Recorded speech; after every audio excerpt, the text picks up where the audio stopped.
field where I have been providing clients to businesses through freelancing, and I have been doing content writing for a lot of clients. And if you want to know about my family background, I would like to share my story, which became my success story. Basically, till 1993, things were very smooth and very happy. Then, afterwards, when I was 15 years old, my mother passed away. And then, after a year, my father also passed away. I became so much depressed and so much hopeless from life that I did not know what to do next. But then, when I closed my eyes, I realized that Allah exists. So, this is how my journey began. I was very much crazy about becoming a medical doctor, and this is why when my father asked which field should I join, so I said immediately I want to do 𝗦𝗱𝗶𝗶 medical. So he gave me permission to take admission in that. Next thing was to get good marks, obviously, in order to be able to sit in the MCAT exam. Unfortunately, when my father passed away, right after 3 months, my exams were going to be held, and I could not make it to my final exams properly. So I got a supply in chemistry, which was a depressing point for me and my first state of shock. It made me realize that now I won't be able to get good marks, and then obviously I will be not able to get admission in MBBS. Afterwards, obviously, my relatives asked me to take admission in BCom because my grades were not so good. I was not able to get admission in any good university. So, forcefully or unwillingly, whatever you call it, I was there to join BCom. Later, I did my MCom part 1, but I got stomach issues, and that's why I had to leave it. And after 2 semesters, and then I had to give 8 months break. Then I realized MCom is not what I should do, so I took admission in MBA and completed my degree, Alhamdulillah. So by education, I am MBA HR. I have one thesis and two conference papers, one published research paper, and some unpublished papers as well. Next question is, for how long are you in this field? Well, this is a good question. I have been in this field since 2009 when I started studying about different fields that can help me earn, because that was my goal afterwards. After studies, to become self independent. So I realized that learning new skills would be an important task for me. So what I did was I enrolled in several training courses over there. For example, computerized accounting, blogging, content writing, and macromedia flash, and other some technicalities such as Google AdSense. So the experience was quite awesome, and I did not start freelancing back then. I was just exploring things, and I was just using Photoshop for my own hobby, you can say. But in 2014, I got first client on freelancer.com who gave me work for almost 1.5 years. It was a good learning exposure for me, obviously, because I learned a lot from that overall. And obviously, afterwards, I was able to utilize those skills for the future jobs and roles as well. So he introduced me to Fiverr in 2015. It was a great learning exposure. But unfortunately, I was living at a location where, unfortunately, there were internet issues, and I could not make it to submit projects on time.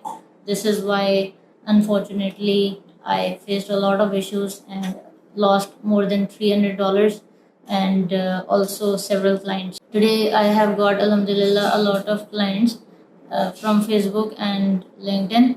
And recently, Pakistan Software Export Board included me in extraordinary freelancers, which is a big opportunity for me, obviously, to cash out in future as an endorsement by a good organization, particularly belonging from the government. So I'm obviously obliged to them for including me in extraordinary freelancers. It's a big opportunity. So this is how my story has been recorded at multiple platforms. My motivation has been like to become self-dependent, but the more bigger role was to be a role model for other people who are struggling.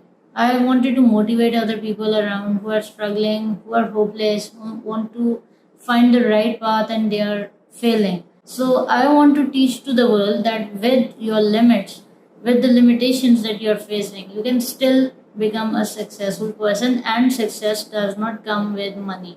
Success comes with the recognition that people start realizing that okay, you are something, you are able to do something, and you are able to contribute to the you are able to contribute for the welfare of the world. This is how success is counting.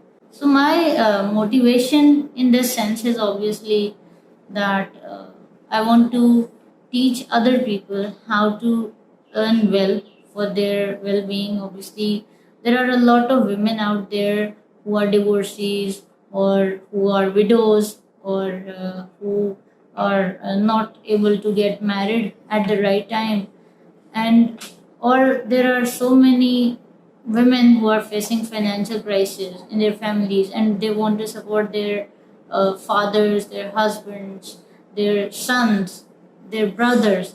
So women can act as a support system. They can act as a support system.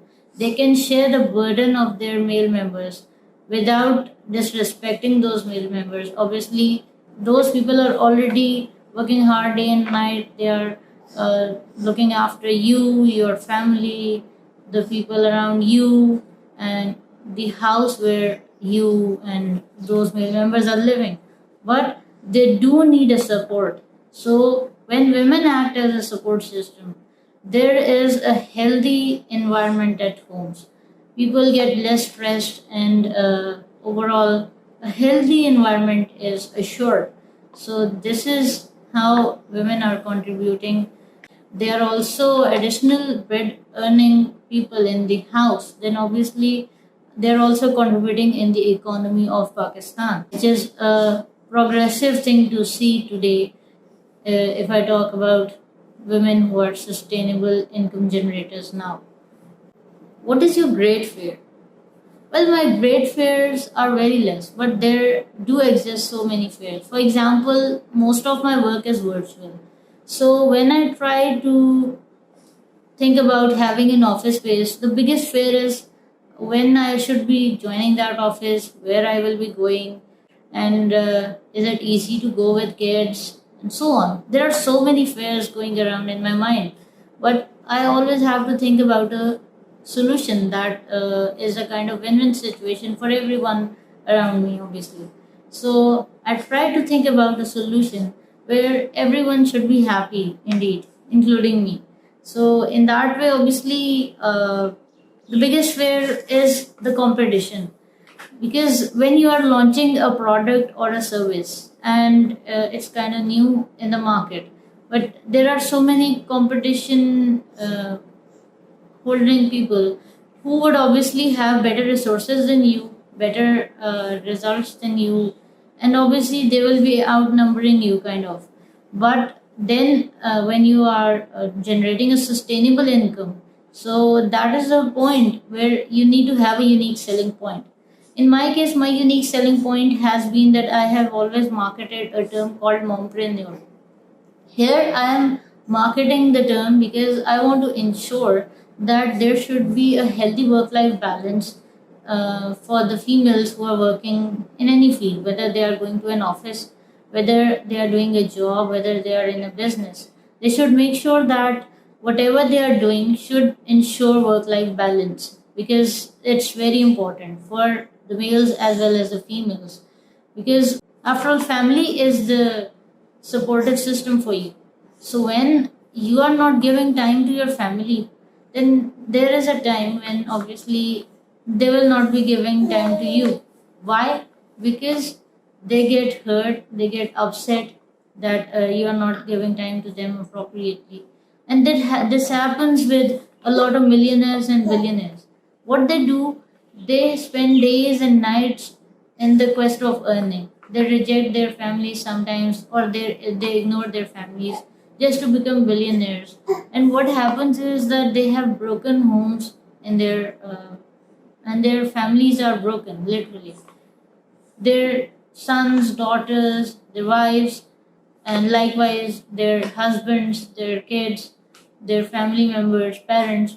So in the end, what happens is there are a lot of generated gaps. So this is how there are a lot of limitations involved. What qualities are lacking in today's leader?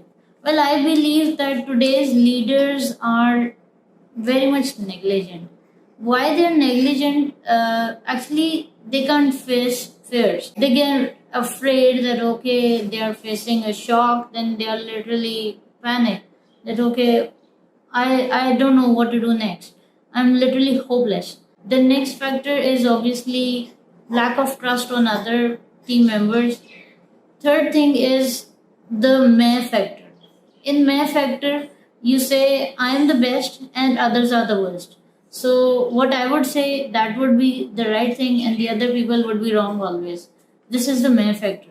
So this ego factor or May factor actually exists a lot in our Pakistani leaders. When you are a team, you never get self praises. You get praises for entire team and everyone is mentioned in that. So there is equal contribution.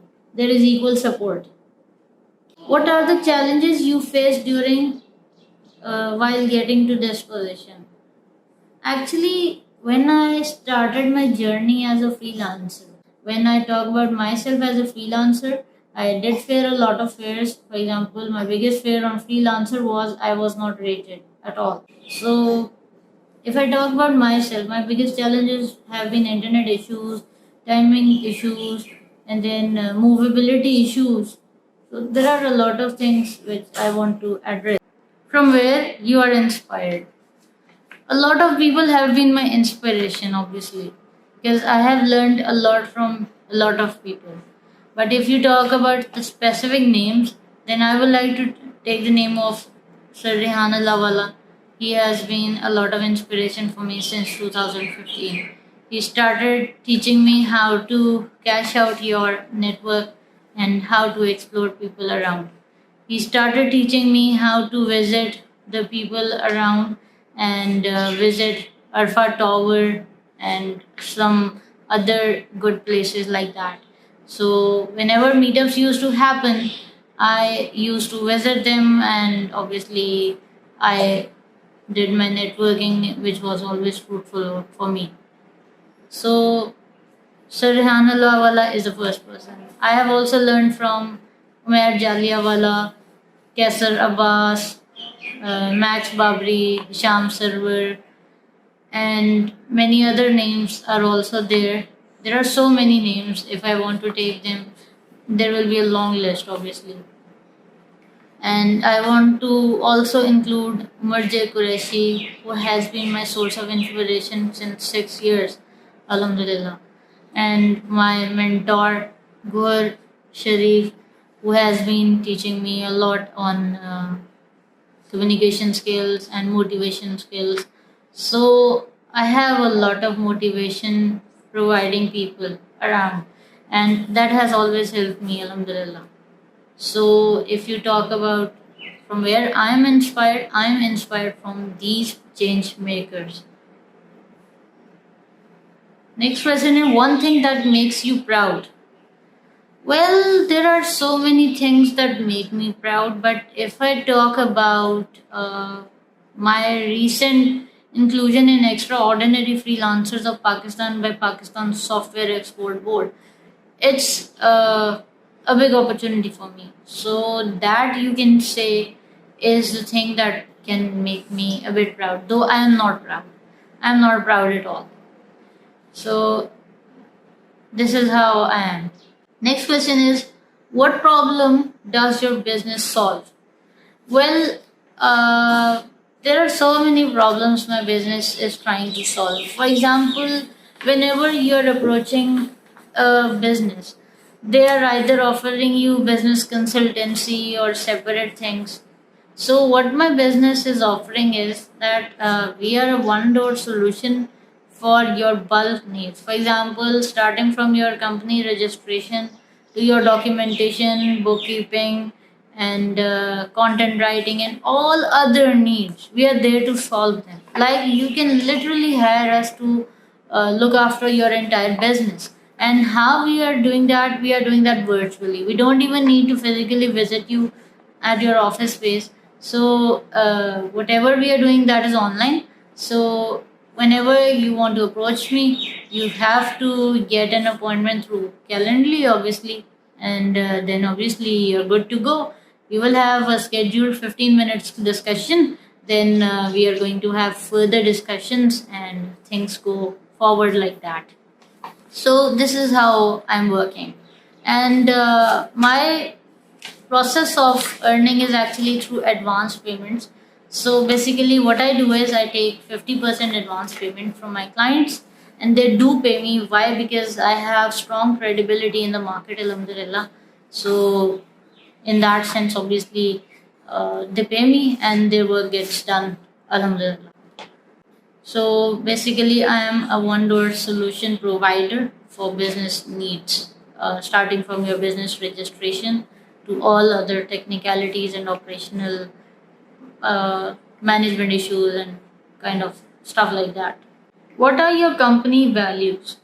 Well, my company values are like to ensure transparency, and this is why I keep the record of every transaction, every discussion that we do verbally or literally, and I ensure that there is a streamlined process for each and everything. I believe a lot in technology based solutions, so this is how I'm trying my best to revolutionize the concept of women earning from their homes, from their own spaces, while looking after their families as well without compromising on their families. And obviously, we are working on bringing a lot of features where virtual business opportunities are easier for them. So, we are working on several projects, and a lot of things are in the pipeline, but we are just hoping for the best to come. And inshallah, you will see a lot of things happening in the future. What do you think is the new emerging field for girls? Well, technology is the new thing for girls because people are probably afraid of you can say technology, freelancing, and they are already, they just believe, I mean, that women can't do a job, they can't go outside. So females have started figuring out ways to earn from their homes. They say, okay, if we can't go outside, can't we earn from our homes? Can't we sell our skills? So their all families are saying, okay, it's okay. There's no issue while you're working from home. You're still working. That's not an issue. What we are concerned about is ensuring your security, obviously. So when you're at home, you're working from home, you're obviously secure. So we are not having any issue with that.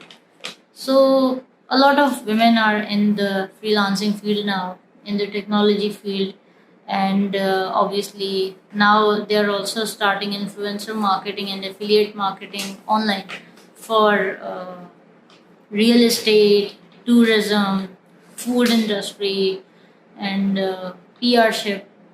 So these are the new fields for women or the non-technical women out there.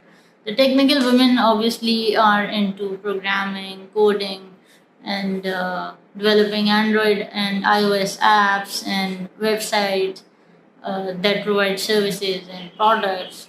etc. From where can a naive person get started?